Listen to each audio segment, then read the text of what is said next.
Welcome to this week's second lecture.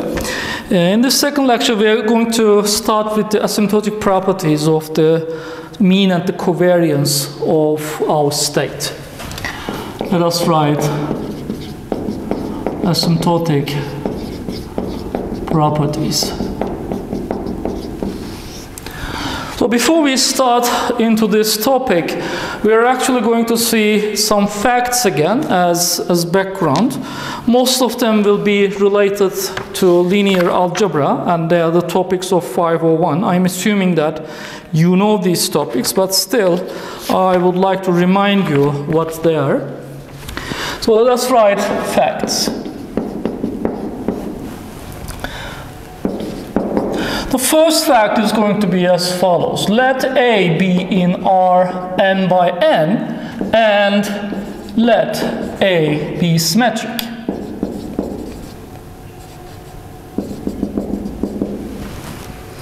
In other words, we have A transpose is equal to A. Of course, this concept has generalization to complex matrices, but since we are always considering real valued systems here, I don't see any loss of generality here for this course. So I have A transpose A, I have a symmetric matrix, and we know that A is called positive definite. I'm going to abbreviate this with the letters p.d. If and only if X transpose AX is strictly larger than 0 for all non-zero x's. Okay? I think you know this, what positive definiteness would mean. And A is called positive semi-definite. I will abbreviate this with the letters p.s.d. if and only if X transpose AX is larger than or equal to 0 for all x in Rn. All right? Remember, the positive definiteness and positive semi-definiteness are the generalization of being positive for a real number to matrices, or being non-negative in the case of positive semi-definiteness. We know that A is positive definite. We are going to show this like this. So if I put a matrix in an inequality like this, then it is going to mean positive definiteness. So it's going to be positiveness in the sense of positive definiteness. A is positive definite if and only if all of its eigenvalues are positive. All of its eigenvalues are positive. That means lambda I is strictly larger than 0 for all I. So if I have an inequality like this, that means the eigenvalues are positive, not the elements of the matrix are positive. So A is positive semi-definite, and I can show this as A being greater than or equal to 0 if and only if all of its eigenvalues are non-negative.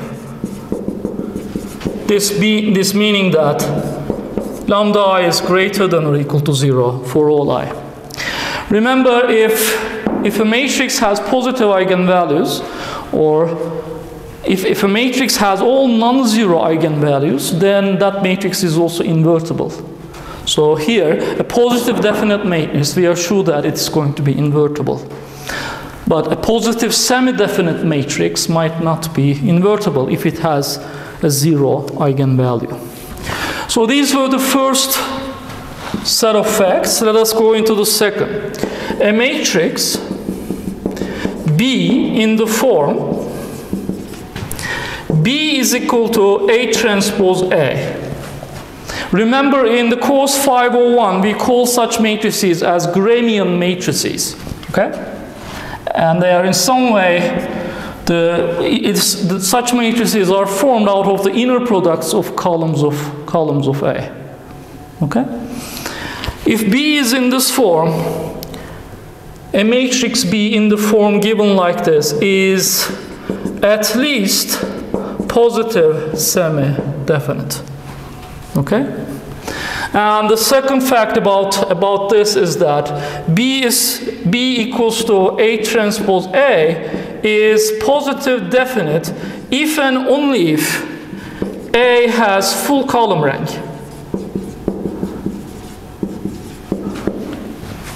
In this case, A really does not have to be even a square matrix. Okay, so I can have, in this case, A can be in R M by N. It might have just different number of rows and columns, and the second facts would be correct.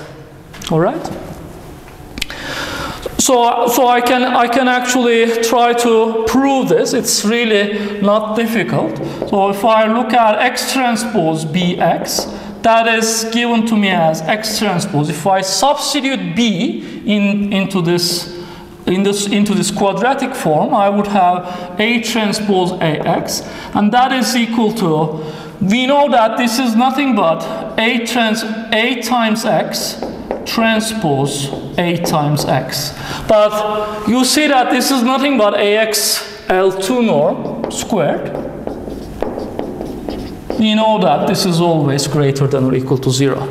So we show that in this case, this is true for all X in Rn. Okay? So we see here that even if A is not a square matrix, B is going to be a square matrix, okay? And it's going to be actually a symmetric matrix, so that the assumptions of the first fact would hold. And this matrix is always positive semi-definite matrix. And sometimes it can be positive definite, and the condition for that is that B is positive definite if and only if A has full column rank. Okay? I know that this matrix is always positive semi-definite, and I need to show that it is positive definite if and only if A has full column rank. So let us try to write this. So B is positive definite if and only if, I have double implication here, X transpose BX is equal to 0 only when X equals to 0. Okay? If X transpose X is equal to 0 for non-zero X, then the matrix would be positive semi-definite only. All right? So if B is positive definite, then this is satisfied. If this is satisfied, then this is satisfied. So I have an if and only if. But I have seen that X transpose BX is nothing but AX norm square. AX norm square is equal to 0 only when X equals to 0. If this is equal to 0 only when X equals to 0, then B is positive definite and vice versa. So I'm actually proving this. So this is proof. And this is if and only if. I know that the norm of a vector is equal to 0 if and only if that vector is equal to 0. So this is if and only if AX is equal to 0 only when, maybe I shouldn't write this over and over, only when X equals to 0.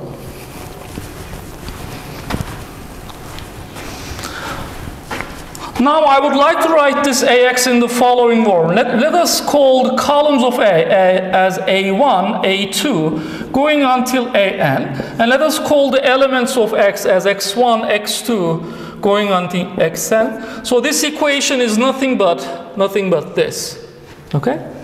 And this 0, by the way, is a vector 0, composed of m elements. M is the number of rows of A. And here I see that AX is nothing but the linear combination of columns of A when the coefficients are selected as the elements of X. Okay? So this is if and only if the linear combination of the columns X1, A1, X2, A2, going until Xn, An, is equal to 0 only when all of the X elements are equal to 0. X1 equals to X2 equals to going until Xn. is equal to 0. Okay?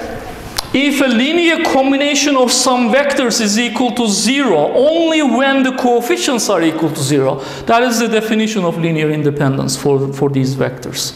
So this is true if and only if A1, A2, going until AN are linearly independent. You need to remember here from 501 what is the definition of linear independence, and this is the textbook definition of linear independence, and this is true if and only if A has full column rank. Meaning that A has all columns of A are actually linearly independent with each other. Okay? So we see that such a Grammian matrix is positive definite if and only if columns of A are linearly independent.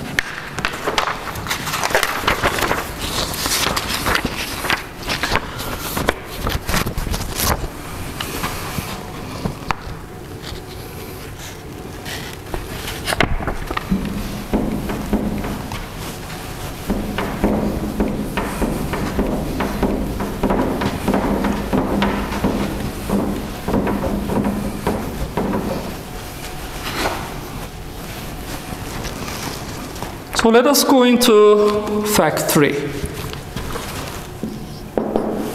Fact 3 says that, but sorry, it's not writing good now. Maybe I should just write a little bit.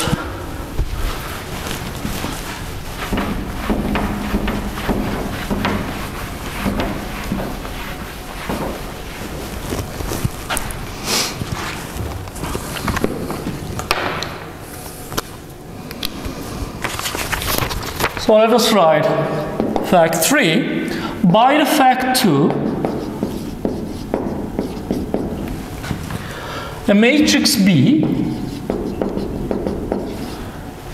in the form B equals to A transpose. If a matrix is in the form, so you see this is A transpose A and I have A transpose, is always positive semi-definite. Positive semi-definite, and it is positive definite, let us write p.d, if and only if A has full row rank. Okay? This is really simple to understand. We have proven that if a matrix has this form, it is always positive semi-definite, and it is positive definite when A has full column rank. And you see that I get this new form when I substitute instead of A transpose. If I change A with A transpose, then A transpose becomes A, then I would get this. Okay? So this matrix would always be positive semi-definite, and it would be positive definite if and only if A transpose has full column rank. And A transpose has full column rank. The columns of A transpose are rows of A. Okay? So such a matrix is positive definite if and only if rows of A are linearly independent.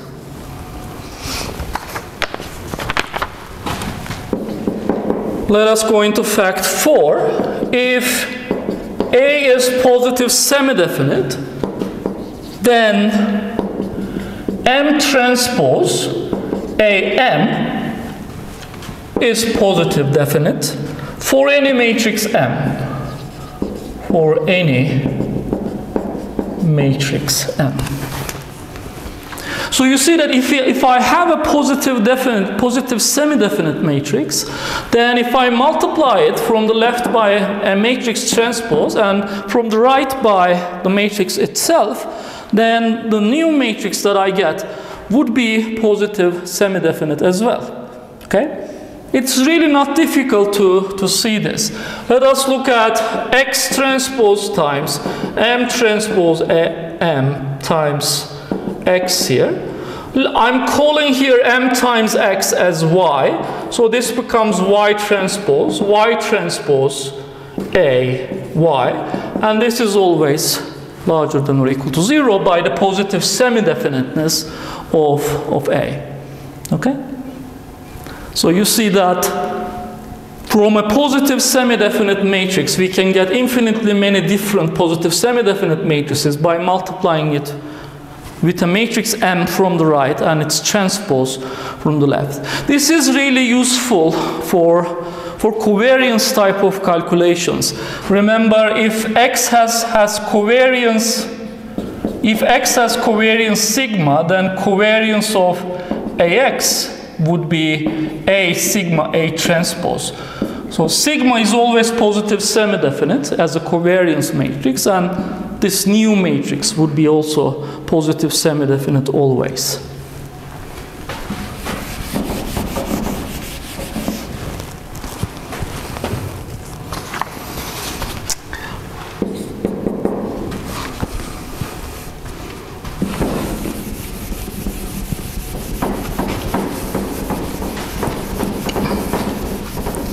The next fact, I have actually proven it in the probability reminder that I have made in the first week.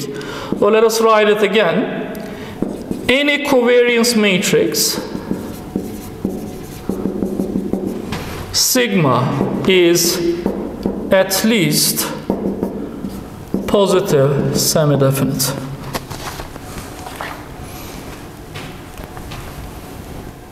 This is clearly not difficult to prove. So let us say that I have a covariance matrix which is expected value z minus z minus z bar transpose. Suppose that I multiply this matrix from the left by any vector x and x transpose from the left and x from the right. And this is going to be x transpose z minus z bar, and I have z minus z bar transpose times x here. But here I have a vector z minus z bar, and I take a transpose and I multiply it with another vertical vector. This is like an inner product, so this is just a scalar. So that means that this is nothing but expected value of square of this scalar. Or I can take x transpose z minus z bar square. Okay? You see that I have one scalar here, another scalar here. These two scalars should be the same because their transpose is equal to each other, and scalars transpose are equal to each other. Okay? So we have this scalar is the same as this scalar, so I can take any one of them square. And this is always greater than or equal to 0, clearly, because we are taking the expected value of square of a variable, and this is always non-negative, meaning that its expected value should be always non-negative. And this is true for all x, meaning that any covariance matrix should be positive semi-definite. And the next fact is more interesting. So if the covariance matrix sigma of x, I have a vector x and its covariance is sigma, is not positive definite, then there exists a non-zero vector A such that variance of A transpose X is equal to 0. A transpose X is nothing but a linear combination of elements of X. Okay? A transpose X is nothing but A1 times X1 plus A2 times X2. So I'm taking a linear combination of elements of X, and its variance turns out to be equal to 0. Okay? If the matrix X is not positive definite. If the covariance matrix is not positive, or covariance matrix of X is not positive definite, then the variance of this quantity turns out to be equal to 0. All right? What does that mean? variance of a quantity being equal to 0. That means that that quantity should be a deterministic quantity. Okay? So its variance is 0, meaning that its density should be an impulse. If the density of a random quantity is composed of only an impulse, then that quantity should be deterministic. In other words, a linear combination of the variables, which are elements of X, is deterministic.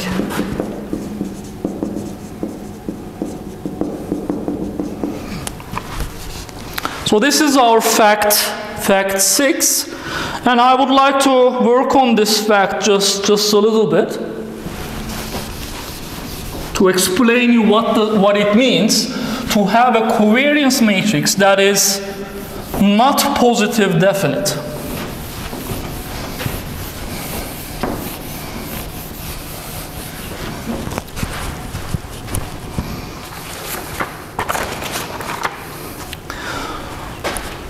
Let us look at the proof of this. So I have here a covariance which is not positive definite. If a covariance is not positive definite, then sigma is not positive definite.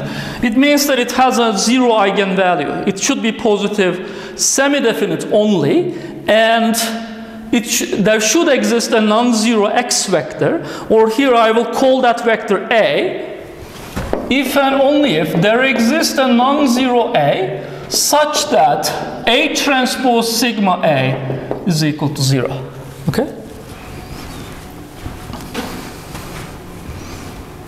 So I have positive semi-definite covariance, and it is not positive definite, then there should exist a non-zero vector x such that this quadratic form is exactly equal to 0. Okay?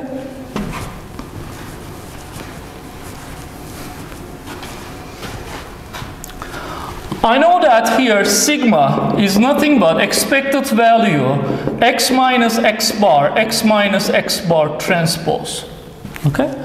It is by definition the covariance of x. And now if I multiply this by A transpose from the left and with A from the right, then I would get A transpose sigma A is equal to expected value. A transpose and A can get inside the integral, inside the expectation, x minus x bar transpose A. But we know that these are scalars, okay? So this is nothing but expected value of square of this scalar.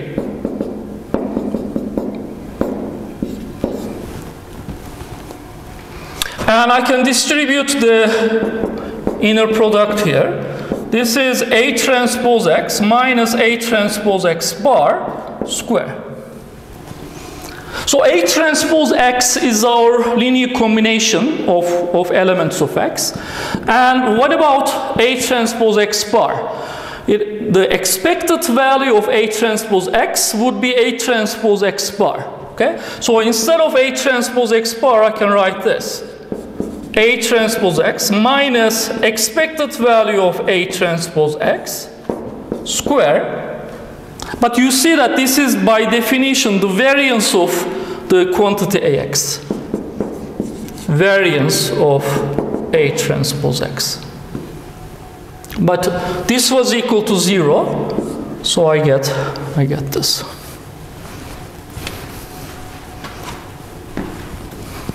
So what does this mean? What does having the variance of A transpose X being equal to 0? It means the following. You know, so it means that if the expected value of a square of a random variable is equal to 0, then that random variable should be exactly equal to 0. Okay? So that means that A transpose X is nothing but expected value A transpose X, but this is nothing but A transpose X bar. Okay?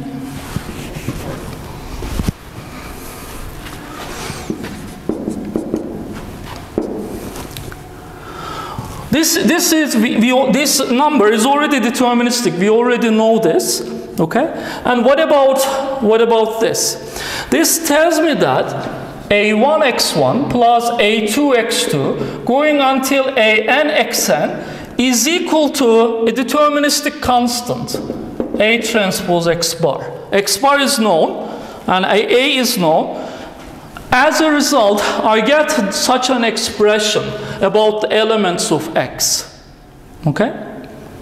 What does this mean? This means that this equality is satisfied without any error or without any randomness. That means that if I know x1, x2 going until xn minus 1, then I would exactly know what xn is. Okay? Let us look at the case when we have two random variables only, a1, x1, a2, x2 is A transpose X bar. This is known. That means that if I know x2, x1 is known as well. Okay? So this type of equation tells us that there is a perfect correlation between the random variables. If I know some of them, then I can know exactly what the other one would be. Okay? That is what having a covariance matrix, having a covariance matrix with 0 eigenvalue would mean. Some components of the vector x are deterministic. That can mean that some variables are exactly known, or some linear combinations of variables are exactly known. This is the case when linear combination of the variables are exactly known. Here, if I choose, if this is true, if this A was 1, 0, for example, that would mean that this is 1 and this is 0. That would mean that x1 is exactly equal to this number. Okay? So that means that x1 is perfectly known to us. Its covariance is exactly equal to 0. If this A vector was 1, 1, then it would mean that this x1 plus x2 is exactly known. That means that knowing x1 would give us perfect information about x2. Okay?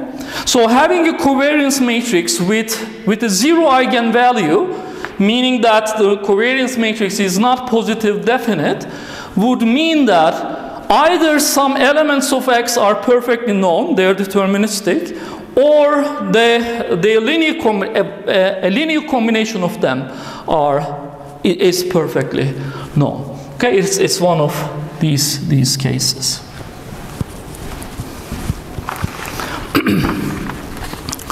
So the last fact that we are going to see is the fact 7. If A is positive semi-definite, if B is positive semi-definite, then A plus B, the sum of these two matrices, would be positive semi-definite. Okay? And we know that in this case, if one of the matrices is actually positive definite in this case, the sum would be positive definite as well. Okay, I can say a similar thing. And proving this is really trivial. X transpose A plus BX is equal to X transpose AX plus X transpose BX. Both of them are non-negative, meaning that their sum should be non-negative. So this completes all these facts that we see before we start our topic. So these are going to be useful in this lecture and in the coming 2 lectures, for example.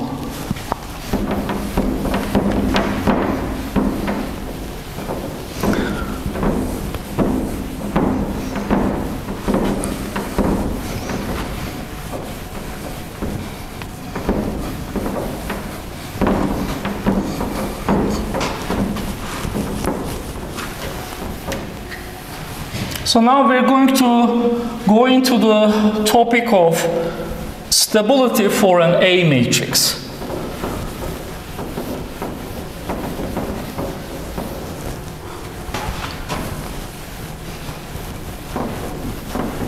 And what such an A matrix would imply in a discrete time system.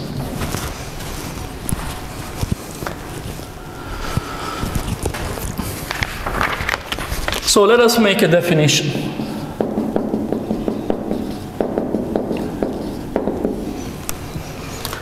Let A in R n by n have the eigenvalues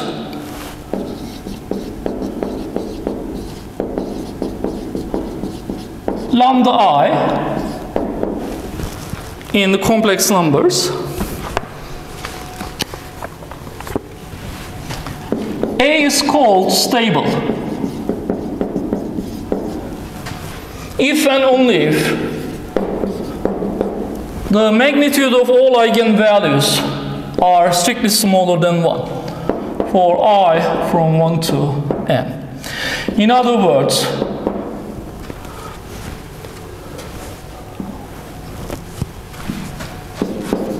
A is called stable if and only if all of its eigenvalues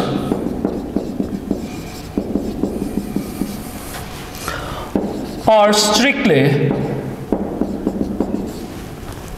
in the unit circle. I shouldn't write strictly, but let us emphasize it. In the unit circle.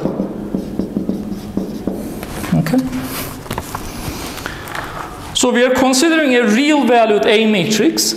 We know that even if the elements of A are real, its eigenvalues might be complex. And that means that eigenvalues live in the complex plane. We are calling a matrix A stable if and only if all of its eigenvalues, this is real lambda, imaginary lambda, would live in the unit circle, which means they satisfy this inequality, this strict inequality. Okay, so I have minus 1, 1 here, j minus j, and the eigenvalues should live here, lambda 1 conjugate. Remember, if A is real valued matrix, then its eigenvalues should come in complex pairs if they are complex, and I need to have eigenvalues strictly in the unit circle. Okay? In that case, we call the matrix a stable matrix. So we are immediately going to write actually a lemma. This is a stability for a matrix. It's going to tell us really a lot about the powers of that matrix. Let A in R n by n, sorry, I'm writing the same thing once more. If A is stable, then limit as k goes to infinity, A to the k is 0 n by n. This is the first part of the lemma. If A is stable, then we are... So think about the scalars. If a scalar is a 1 by 1 matrix and its eigenvalue is itself, then if that scalar is between minus 1 and 1, a real scalar, then when you take its powers, the result is going to go to 0. Here we are seeing the matrix counterpart of that result. If all of the eigenvalues of the matrix are inside the unit circle, then we are sure that when we take the powers of that matrix, the result is going to go to 0 as the power goes to infinity. Okay? So furthermore, A to the k, we know that A to the k decays because the result is going to 0. Furthermore, A to the k decays as maximum of lambda I to the power k. as k goes to infinity. So what does this tell us? So A have multiple eigenvalues, and all of them are strictly inside the unit circle. Then I can say that A to the k, the elements of A to the k, would decay, the slowest elements of A would decay with this speed. And the speed is determined by the closest eigenvalue to the unit circle. Okay? So I have here, if I have two more eigenvalues here, these are the closest eigenvalues to the unit circle. They have the eigenvalues with the largest magnitude. This is maximum of the magnitudes of the eigenvalues, and this is over I. And A to the k is going to decay to 0 as its slowest elements would decay with the speed depending on the closest eigenvalue of the matrix to the unit circle. Okay? That is the second part, or the lemma.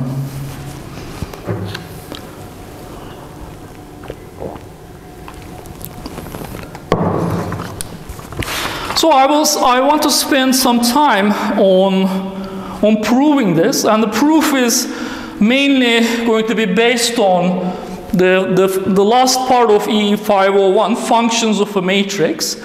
So it's really not difficult if you know already those topics. Let us write proof. So I can say that any A in Rn by n can be written as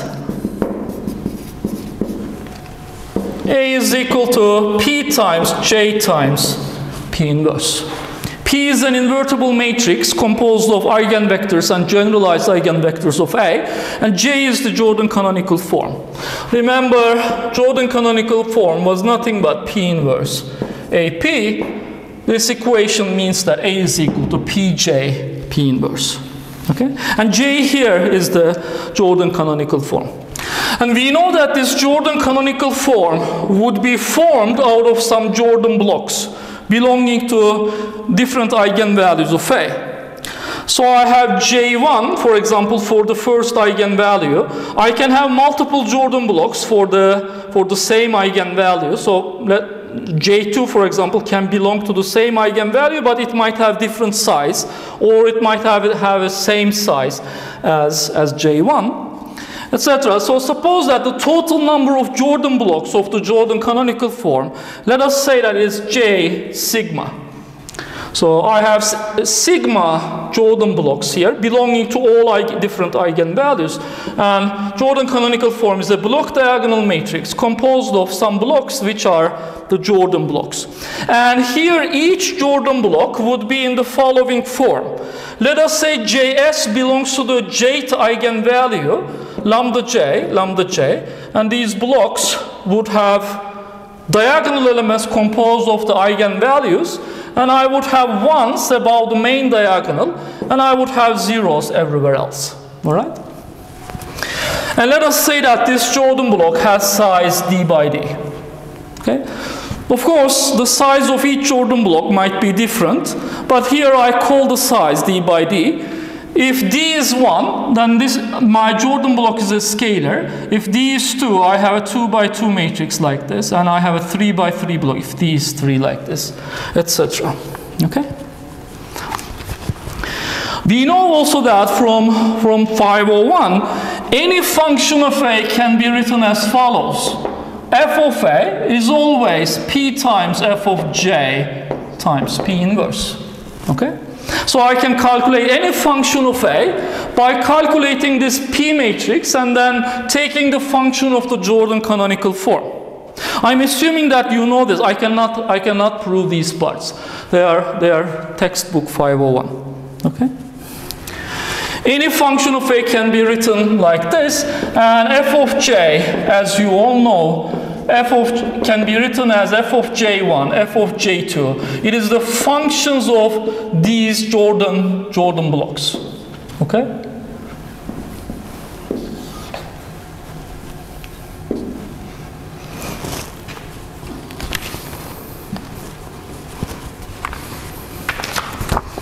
And how can I calculate the functions of these Jordan blocks? It is, the theory tells us the following. Functions of Js, which is the function of this one, it would be upper block, it would be upper triangular, and I would have f of lambda j on the main diagonal, sorry.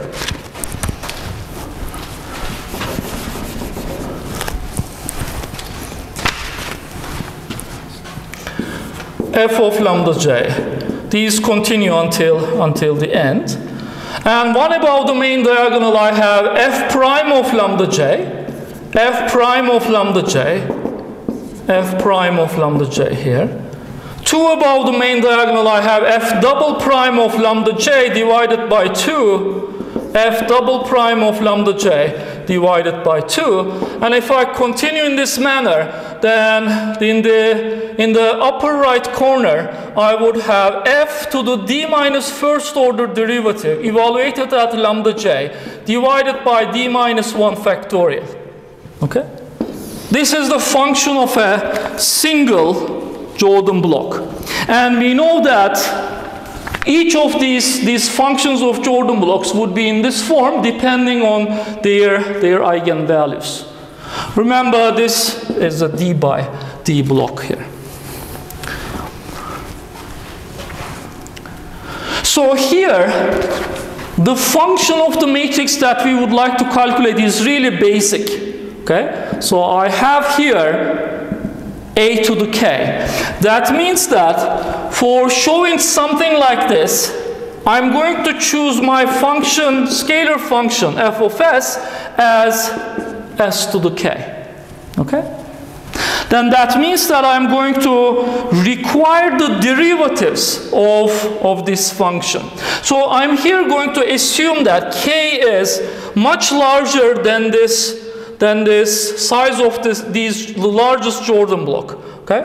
Let us say that k is much larger. Why can I assume that? Because I'm taking limit as k goes to infinity. Okay? That means that I can choose k larger than any finite number. I have that freedom. Okay?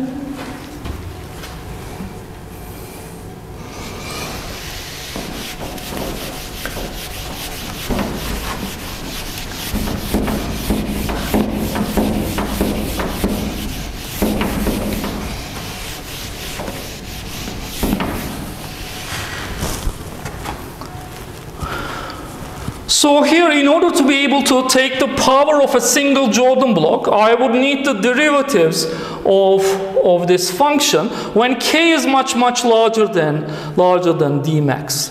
All right? So here, let us look at f of s. F of s is s to the k.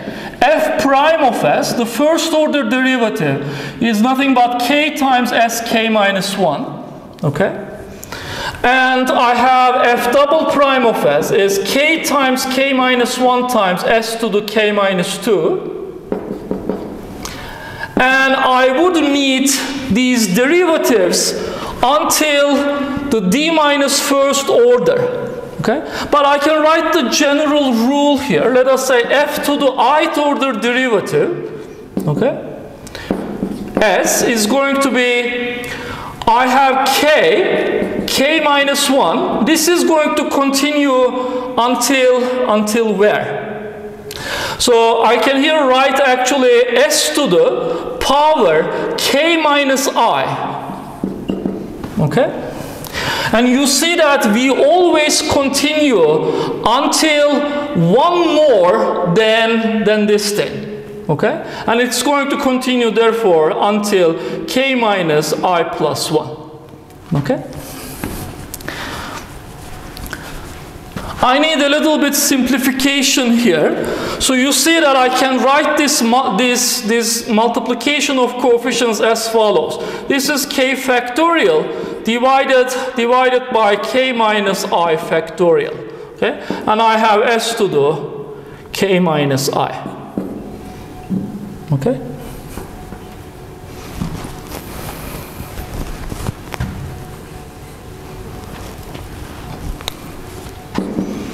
So I have an arbitrary order derivative of our function. Okay, this is f to the ith order derivative evaluated at s. Now let us try to form this js to the power k. Okay. Js to the power k is going to be formed as follows. On the main diagonal, I would have lambda j to the k. I will just pass the eigenvalue of the Jordan block from the function. Lambda j to the k, I have lambda j to the k going until the end, lambda j to the k. And what about the main diagonal? I have k lambda j to the k minus 1, k lambda j to the k minus 1, etc. So these derivatives are going to continue until where? Until this corner where I have to write d minus first order derivative. So I have here k factorial, of course, k factorial divided by I is d minus 1. So k minus d minus 1 factorial. I have here one more d minus 1 factorial. Okay? Sorry, this is not going to be pretty at all. So I have here d minus 1 factorial, and finally I have lambda j to the k minus d minus 1. Okay? So I have obtained the final element. We exceeded the matrix. We got out of the boundaries of the matrix, but still, this is the last element. So now you see that our matrix is going to be filled with a to the k is going to be in the following form. So a to the k is nothing but p times j to the k, and I have p inverse. And j to the k would be filled with the powers of these individual blocks. J to the k is filled with j1 to the k, j2 to the k, etc. J, and I have here j sigma to the k, and it would be 0 everywhere else. Okay? And each of these ji's to the k's or js to the k's would be in this form. And remember here that k is much larger than the largest dimension of the Jordan blocks, largest size of the Jordan blocks. Do you remember what the size of the largest Jordan block would be? It would be the power of the eigenvalue belonging, power of the eigenvalue in the minimal polynomial for the eigenvalue with the largest Jordan block. Okay? So you see that k is much larger than d. What happens if I increase k here? If I increase k, you see that these finite numbers that I'm subtracting from k, from these powers, would be less and less important. There are some finite numbers subtracted from k here, but as k goes to infinity, all of the terms here would be decaying with lambda j to the k. But what about these factorials? So if I have a number smaller than 1, if I have a real number smaller than 1, then when I take its powers, so suppose that I have a number smaller than 1, lambda j, which is smaller than 1 in magnitude, when I take its power, I have some factorials here. these factorials, k is going to go to infinity. What is going to happen to these factorials? Are they going to be able to overcome these powers here? Do you think? They are not. So these powers. So I would have whatever I have here. I would have polynomial powers, polynomials in k. Okay. So polynomials in k because of this division here. So you see that the ith order derivative has only a polynomial in k here, but I have a power in operation in k here. This power operation in k would always beat the effect of this polynomial. Okay? If a polynomial of k is growing and if a power increasing with k is decaying, that power operation would always overcome the polynomial growth as k goes to infinity. Okay? So here I have lambda j to the k, and I can have any polynomial of k here. Then as k goes to infinity, limit k goes to infinity, this would go to 0. Okay?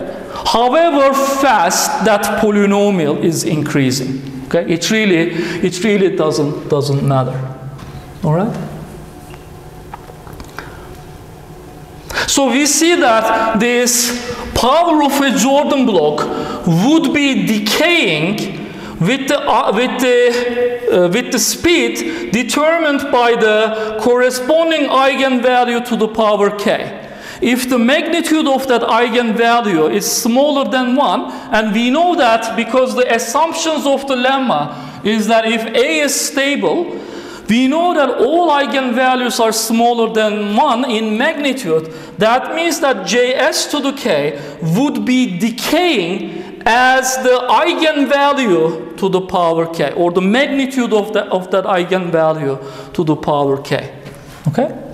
And the magnitude of the eigenvalue is smaller than 1. Okay? So all of these terms would be decaying to 0 if the matrix A is stable. So Js to the k would be going to 0 d by d, and this is true for all s. But if all Jordan blocks are decaying to 0, then j to the power k would be decaying to 0 n by n as k goes to infinity. And if j to the power k is decaying to 0, then a to the k should be decaying to 0. And because these p matrices are fixed matrices and finite valued matrices. Okay? So that means that a to the k is decaying to 0 n by n as k goes to infinity.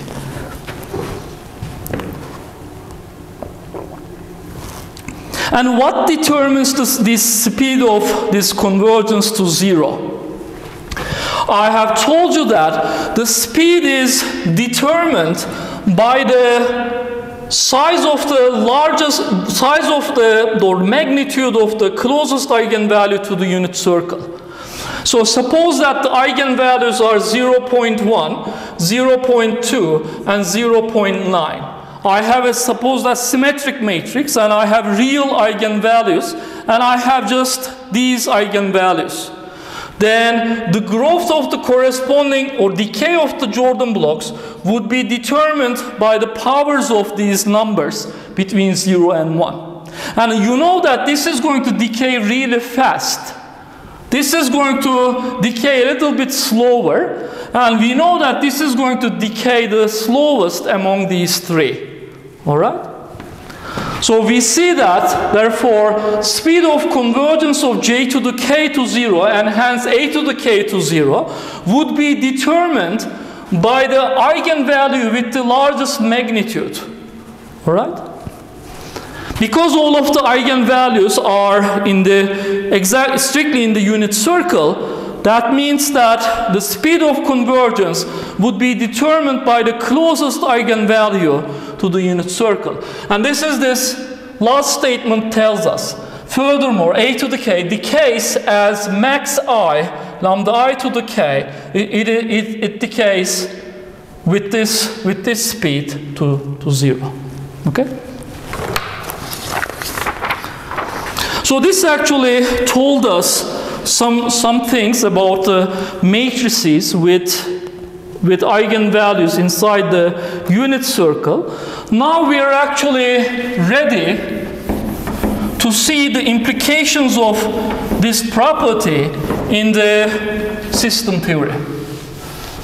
Sorry, my board is in a very, very bad condition. Maybe I have to fix it before I continue.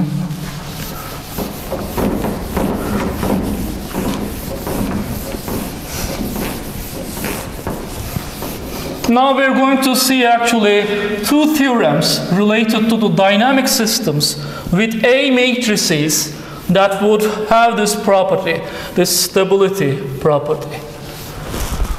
Sorry, the board is very bad. I need to clean it just a little bit.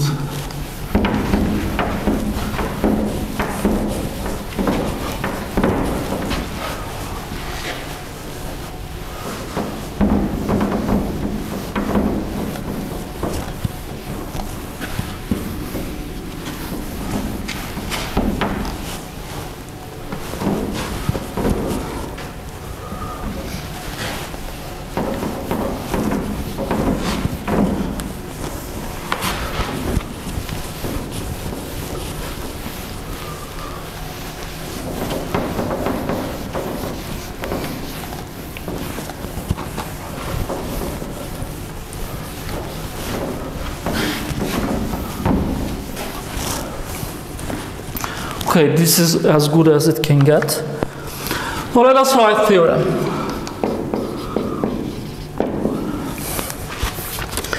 Consider the system. I have a discrete time system given like this. Xk plus 1 is equal to A times Xk. With the initial condition x0.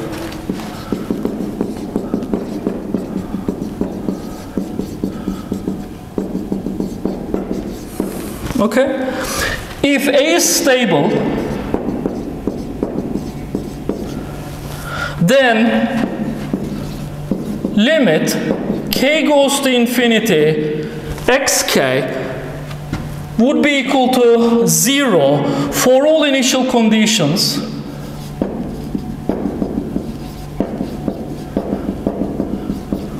x0 in Rn. So I have a system without any input. I have an unforced system, and its state evolves with this equation. Okay? This theorem is really quite simple. So if I have a system with input like this, when I choose input to be 0, then I would get that equation. Okay? So that is going to give me some form of zero input response. All right? And the theorem tells us that if A is stable, then such a discrete time system would give us always a state sequence that converges to 0. Okay? It is really simple in this case. So I can have x0, then x1 is going to be A times x0, x2 is A square x0. If I continue in this manner, I would get xk is equal to A to the k x0. Okay?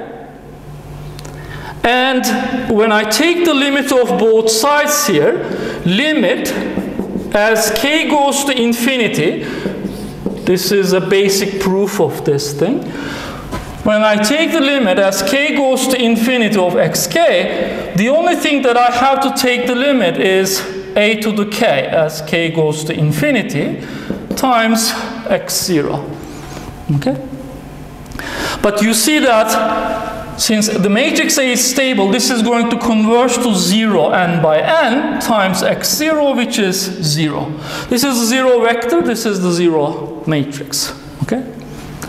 So we see here that whatever initial condition I choose, of course it has to be bounded to be in Rn, then whatever bounded initial condition I choose, the state sequence is going to converge to 0. Okay?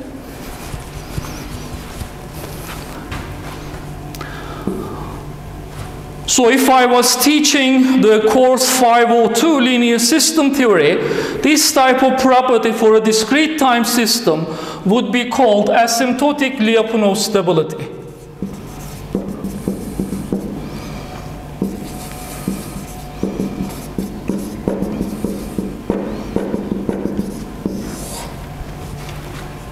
It is the property that having any bounded initial condition giving us a state sequence, resulting in a state sequence which converges to 0. Okay? So this is a topic of EE552 actually. So I'm giving the name just as a knowledge. It's not really important in this course. So let us consider our second theorem. Consider the system xk plus 1 is equal to axk plus buk with the initial condition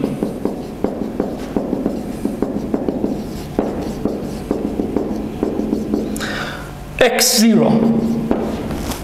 Okay? If A is stable,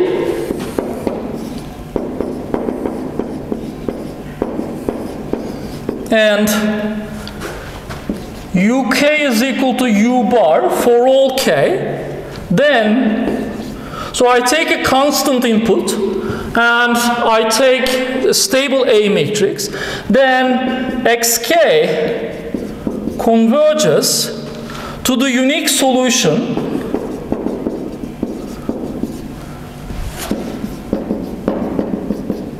of the equation x infinity is equal to ax infinity plus bu bar, okay? Which is, the unique solution of this equation is given as x infinity is identity minus A inverse times B times U bar. Okay? Of course, here x infinity is nothing but limit as k goes to infinity xk. All right?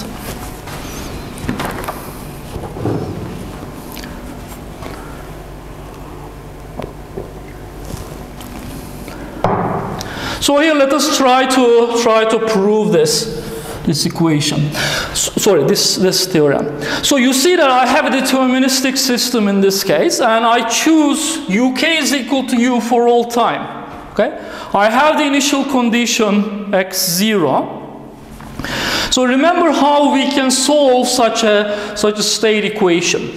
What is going to be our xk?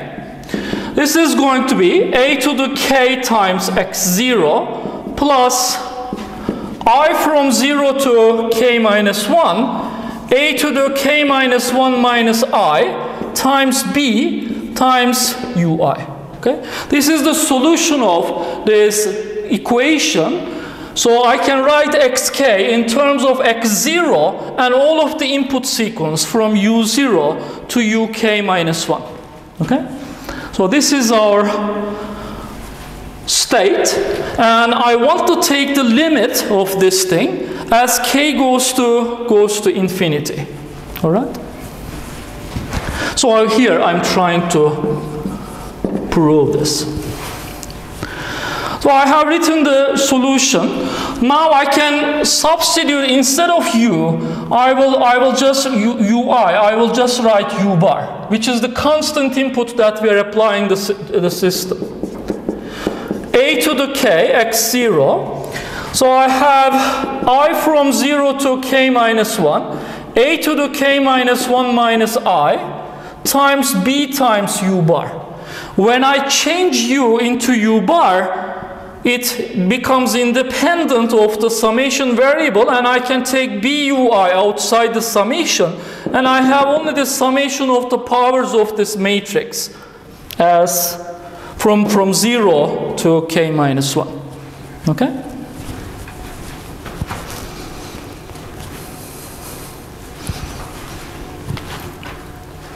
So here is what I would like to do. I'm going to take the limit of this thing as k goes to infinity, but really I do not want to do it while I have a k in the argument of the summation. So that is why I'm going to change the argument of the summation from I to k minus 1 minus I. Okay? So let us try to change the argument of the summation to this thing.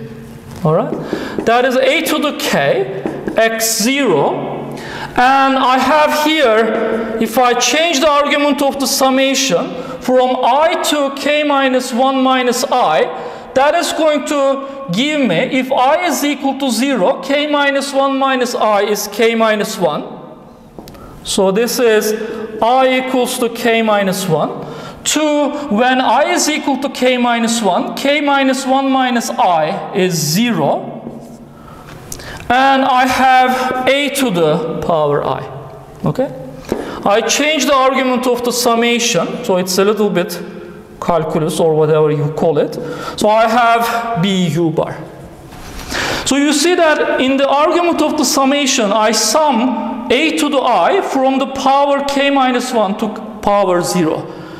The order of the arguments, order of the limits of the summation would not be important. So I can write this instead, I from 0 to k minus 1. So this is really not important here. I can change them. This is not an integral, fortunately. So I have here 0 to k minus 1. So you see that I get this summation. So now I'm almost ready to take the limit.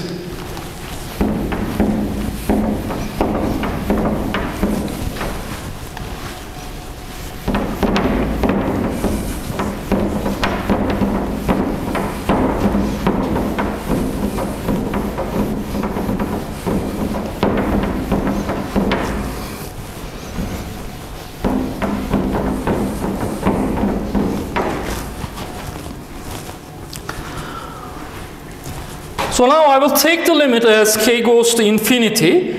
So I know that this a to the k, when I take the limit as k goes to infinity, it's going to converge to 0.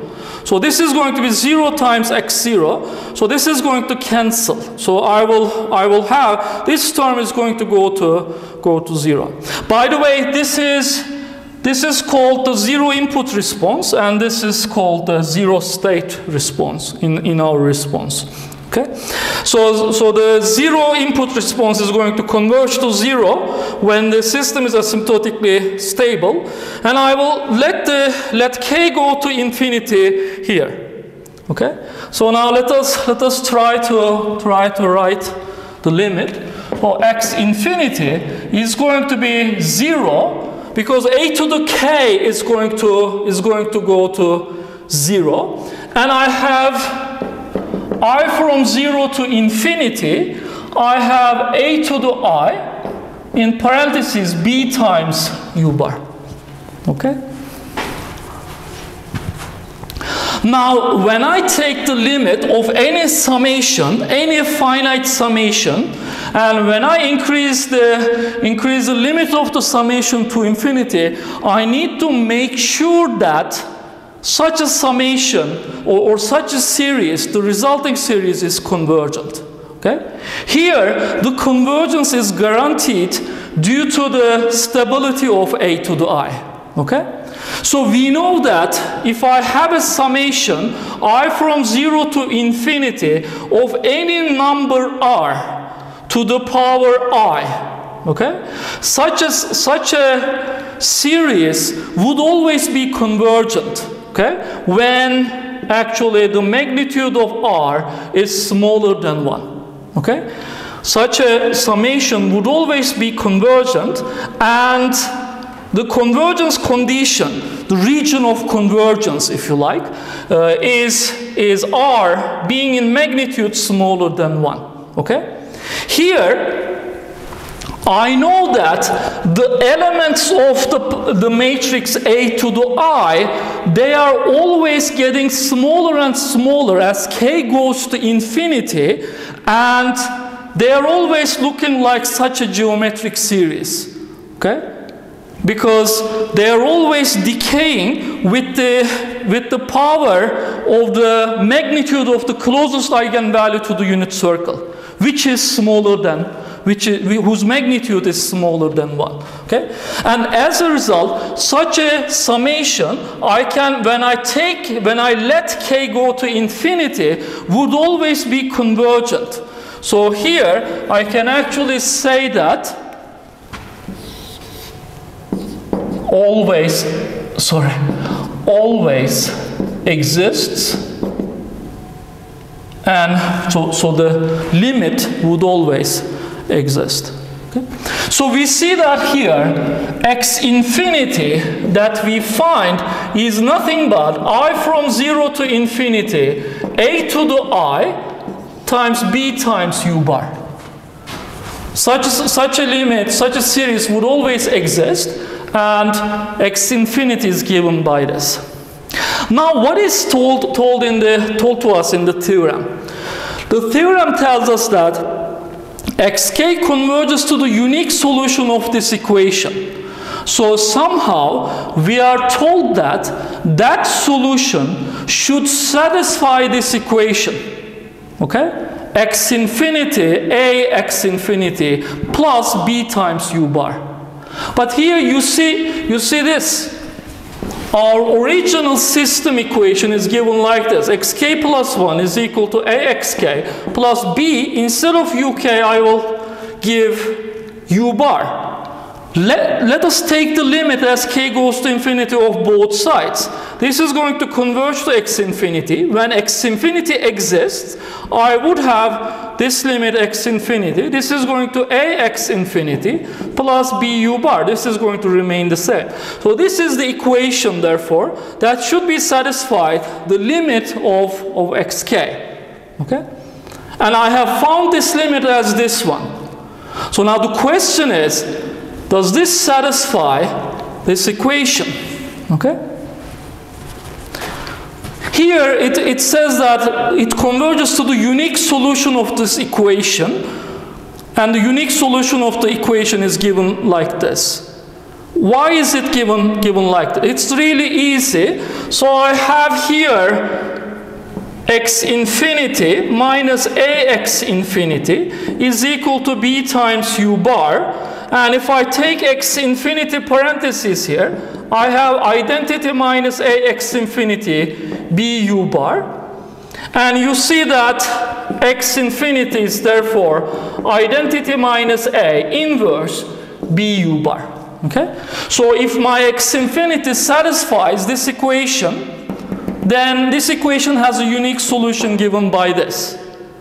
Under the condition that the matrix I minus a is invertible. Okay? Do you think I can make that assumption? Do you think the matrix I minus a would be invertible? If the matrix A has the eigenvalues lambda I, what can you say about the eigenvalues of the matrix I minus A? The matrix minus A would have eigenvalues minus lambda I. Okay? And if you add identity to this matrix, the matrix identity minus A would have the eigenvalues 1 minus lambda I. Okay? This is 501 knowledge. This is 501 knowledge. If you don't understand what I did here, you need to go back to 501 and you need to actually, if I add any matrix and alpha times the identity matrix, its eigenvalues would be alpha plus lambda I. Okay? This is 501 knowledge. So the matrix identity minus A has eigenvalues 1 minus lambda I. Okay? And for this matrix to be invertible, it shouldn't have any eigenvalue which is equal to 0. A matrix is invertible if and only if it doesn't have 0 eigenvalue. Okay? For this matrix to be invertible, lambda I should not be equal to 1. And can lambda I be equal to 1? I know that A is stable. That means that it cannot have the eigenvalue 1. That means that the matrix identity minus A should always be invertible when A is stable. That means that this is our unique solution of this equation. But still, so this is one expression for the solution, but I still didn't show that this x infinity is a solution of this equation. Okay? Let us try to show that. So it is just a little bit calculus and analysis here. So it's nothing difficult. So here is what I'm going to do. I'm first going to separate the 0th term from this summation. Okay? So I from 1 to infinity, a to the I, plus, what is the 0th term there? If I is equal to 0, a to the power 0 is going to be identity matrix. Identity times bu bar. Okay? So this is going to be equal to I from 1 to infinity, a to the I, and I have bu bar plus bu bar. Okay? And now I'm going to take here a parenthesis. If I take here a parenthesis, it's going to give me I from 1 to infinity, a to the I minus 1, bu bar plus bu bar. Okay? Now look at this summation. I starts from 1, so I minus 1 starts from 0, and I goes to infinity, so I minus 1 goes to infinity. So you see that this summation is nothing but I from 0 to infinity, a to the I. Okay? If you change the summation variable from I to I minus 1, you're going to get this as I from 0 to infinity. Maybe I shouldn't write it here. I'm sorry.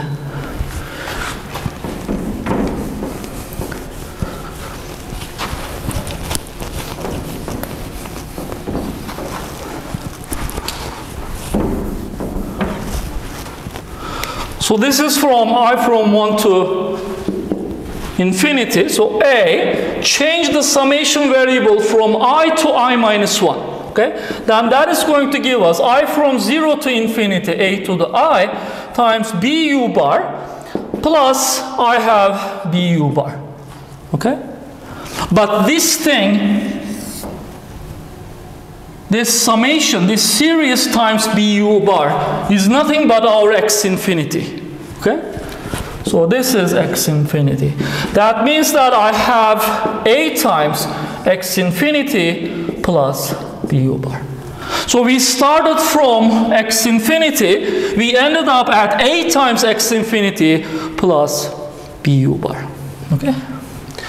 So we see that this solution is indeed satisfying this equation, and the only solution of this equation is this one. Okay? So our proof is complete, but here there are still some messages that we can get. So I have somehow, during this proof, I have somehow proven that this thing should be equal to this thing. Okay? So I have I from 0 to infinity, a to the I, bu bar is equal to identity minus a inverse times bu bar. Okay? So I have finished the proof, but here I'm still trying to understand what I have done here.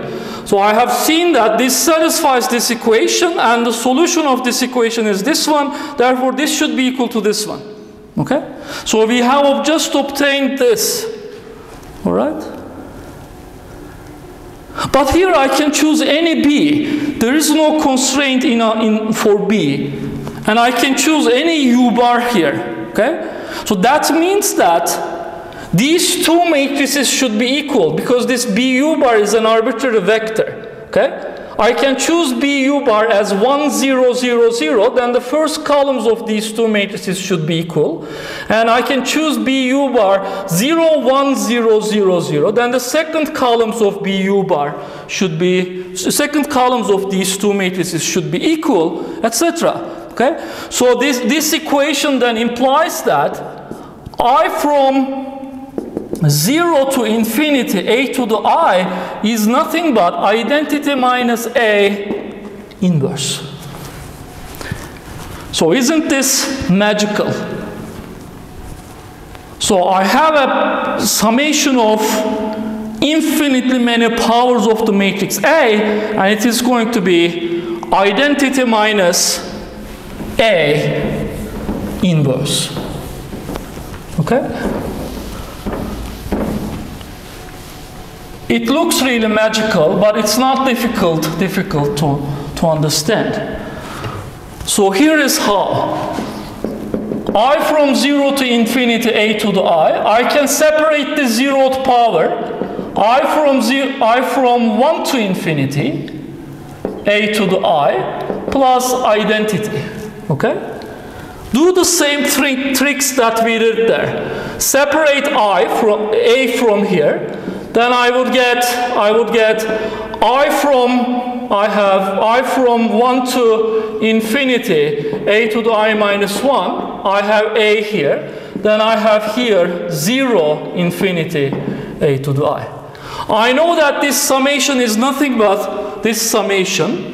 So I have I from 0 to infinity, a to the I from 0 to infinity, a to the I, plus identity. Okay? Take this to the other side, then you will take I minus a parentheses, I from 0 to infinity, a to the I is equal to identity. Then this summation, I from 0 to infinity, a to the I, should be I minus a inverse. Okay? So we see that here, when the matrix A is stable, when all of its eigenvalues are strictly in the unit circle, then this summation gives us identity minus A inverse. All right?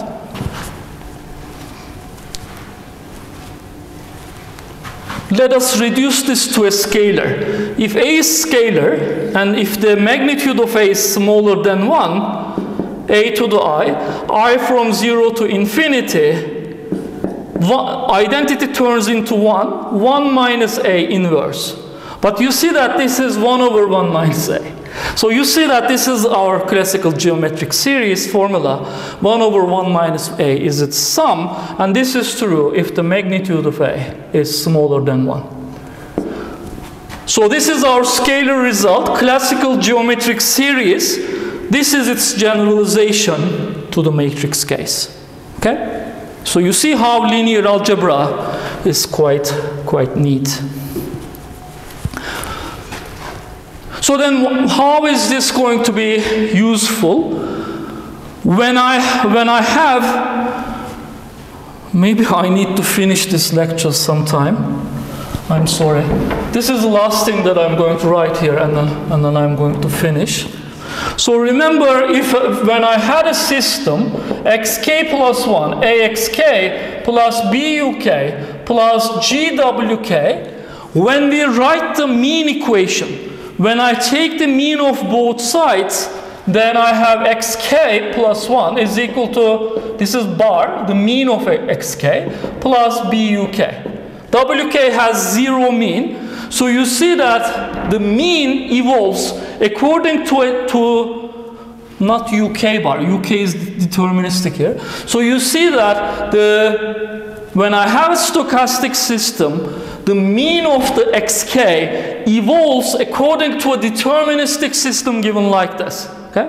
If A is stable, and if you choose U to be a constant, you know that the mean is going to converge to a constant.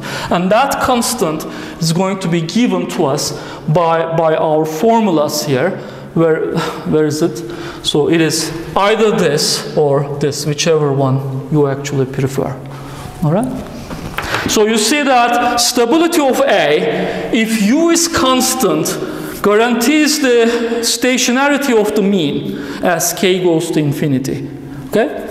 In the next lecture, we are going to work on the stationarity of the covariance.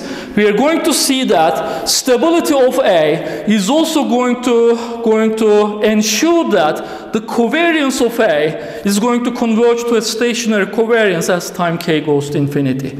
Okay? So stability of A is going to be the required, is going to be the condition that would ensure the stationarity of both mean and the covariance. That's all for this lecture. Thank you for tolerating for this long one. Bye.